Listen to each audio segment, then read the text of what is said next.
Hey guys, how you doing? It's me, Brad, coming out for a nightcap. I don't think I've ever done a nighttime video, but this is a nighttime video. I'm just sitting here in my car, just chilling and thinking about things. And the word has come upon my heart a little bit, so I'm going to share a story with you guys. So, this is my story, my testimony, sharing God's word, part 27. In this story, guys, it's a continuation of part 26, where I was talking about, my past jobs years ago. I went from Craftmatic Adjustable Bed Company, and then I got promoted to restaurantlocate.com. That was in the previous video. And basically, the job ended because my car died and I couldn't get around anymore. And the guy pretty much told me he was going to end the business, this and that, but he ended up just getting rid of me. So anyways, when I went to get my last paycheck and we talked, he mentioned to me that I should get into the car business. He told me not to sell new cars. He said sell used cars because there's more money in it. When you sell new, you have to sell a lot more. So I don't know. I thought about it. He also said that I'm a personable person. My manners are good, polite. People would like me. So it was nice hearing that from him, but I wasn't sure. So anyways, long story short, I was looking for work. So I started looking for work. I do remember working some factories after that job. Just anything, right? Just see something, hiring, whatever, minimum wage, blah, blah, blah. I applied, I got in, I hated it. I am not a factory person at all. I think my brain is a little bit too much for that. Pressing the same button over and over and over again all day long, or taking apart and moving it or whatever. I am not a factory person. I knew that long ago. But anyways, so I seen an ad in the paper for Drive Max, which used to be behind Devonshire Mall here in Windsor.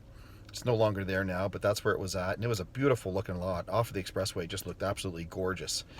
So I thought, let me put my name in there and see what happens. So I put my name in there, dress your resume up, try and make it look nice.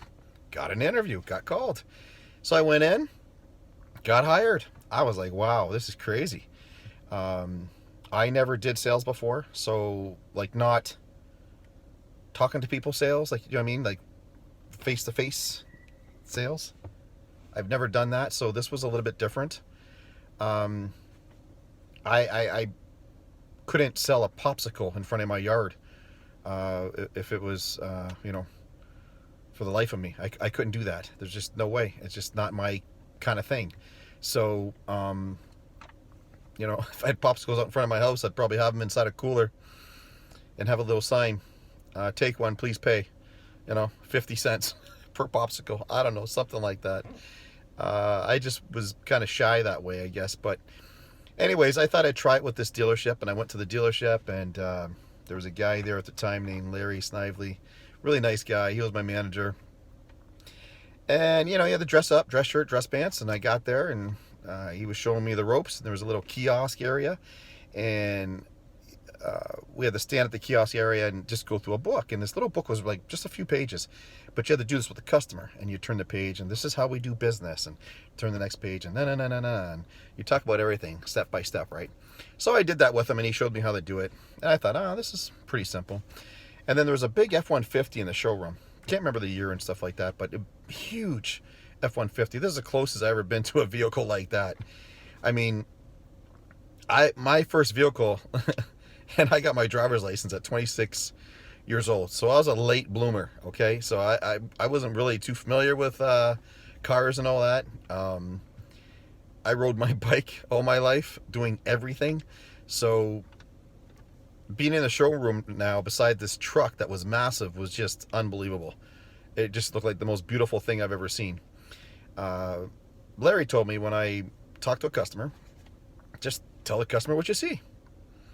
You know, chrome rims. So anyways, basically Larry told me whatever I see, talk about it. So chrome rims, black bed liner, 8-foot box, towing package, you know, the interior, leather, black on black, 6-liter V8, anything that I seen, talk about it, he said. So that's what I was doing. So pretty much as we were talking and practicing, there was a big guy, big burly guy. He looked like he was 7 foot, man. He was a monster. He looked like he was 300 pounds. He kind of reminded me of Hillbilly Jim on the WWF. I had to take 2 looks to make sure it's not him. But he was like, "Hey, is this truck for sale?" And Larry was like, "Brad, go get him, go get him, go get him." So I walked over, started talking to him, started just saying everything I said. You know, like CD player, AM, FM, 4x4. Just talking about everything I seen and everything that was there. And then pretty much I asked him if he wanted to go for a test drive.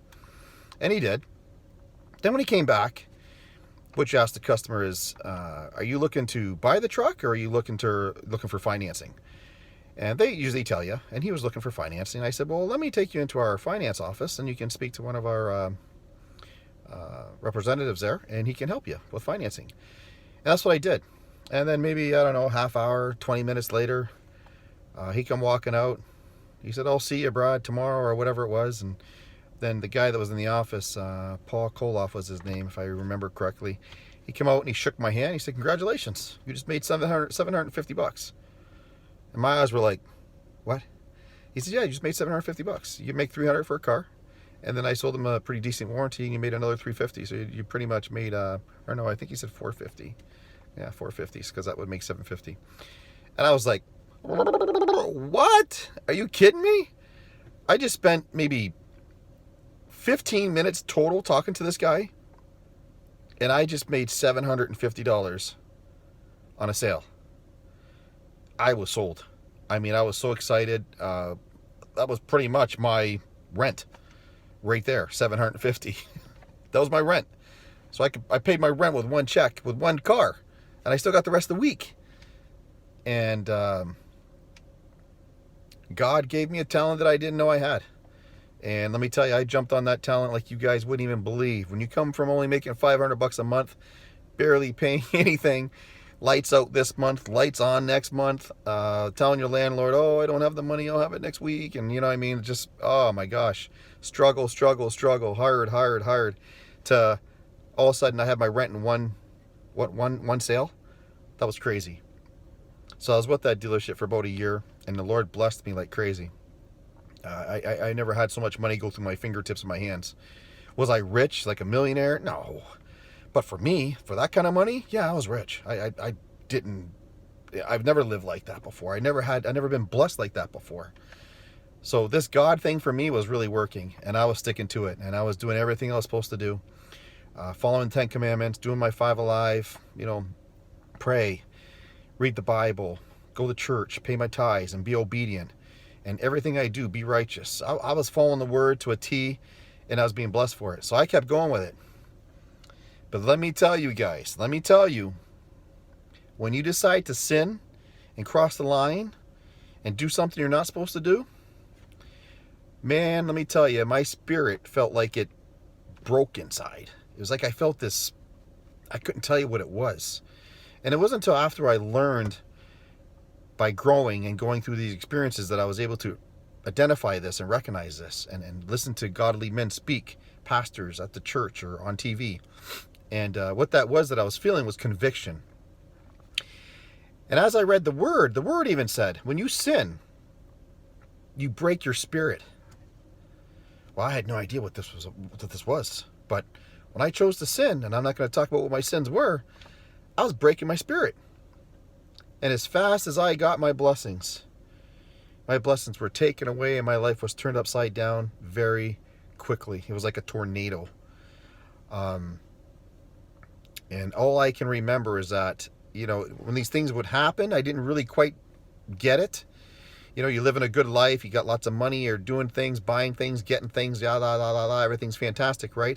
And then something comes around, temptation comes, and you do that temptation. You can't do those temptations. I didn't know that.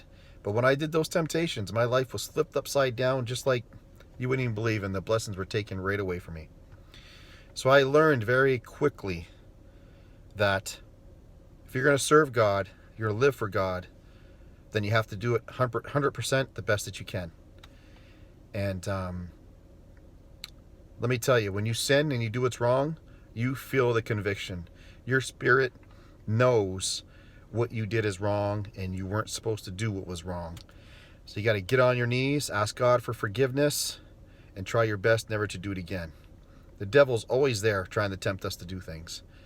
And let me tell you, that was quite the experience. But when I did wrong, when my life got flipped upside down, what happened was I got tempted to go on the other side, make more money. Manager left and went somewhere else and said, Brad, come here, you can make so much more money. So much more money. You know, we always think the grass is greener on the other side, right? So went home, had a little huddle, talked to the ex. Hey, what do you think? Hey, let's try it. If you can make more money than what you're making now, why not? Go see him, go check out his pay stub, see what's going on. Because that's what he offered, right? So I went and did that. And yeah, the money was just absolutely insane. So I went and did that. But what happened, guys, is when I got to the job that I went to, it was car sales again, used cars. I got in there my first day. I was ready to sell, work my butt off. Well, I was put in front of a computer. And when you had a sale, you had the couple in front of you, or a man or a woman in front of you, and you had to type everything. Well, I had no typing skills whatsoever. And this wasn't discussed. This was kind of like assumed that I did have this. And let me tell you, I looked around me and I seen all the guys going, and can I get your name, please? And I was like, oh my God. So I got a couple in front of me, and here's Brad Wilson, your salesman. Tick, tick, tick. Delete, delete, delete, delete, delete. Tick, tick, tick. Delete, delete, delete, delete. Oh, hold on one second, guys. I'm sorry. I'm just new now, and I'm just learning everything. Give me a sec. Tick, tick, tick. I had no typing skills. And you can just imagine what happened to me after a month. Yes, I was flushed.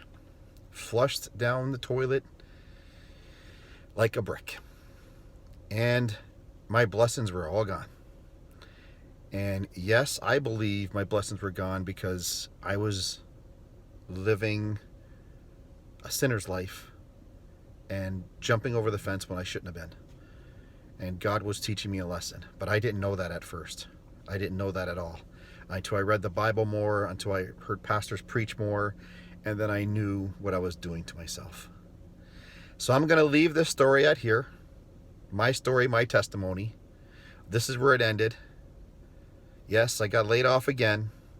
Yes, I was unemployed again. And yes, I learned my lesson again. But God is forgiving, and I ask God for forgiveness. And I will come back with the rest of my journey with my testimony, my story. I believe it would be sharing my story part 28 or part 29. I'm not quite sure. But I'll see you guys with more, with the continuation of this story. And you'll see where God led me and where my life led me. And if I learned my lesson to be obedient with Christ. Take care, guys. God bless you. Love you all. Hope this video was good and give you some insight and some knowledge. Take care of yourself and have a nice evening. Bye for now.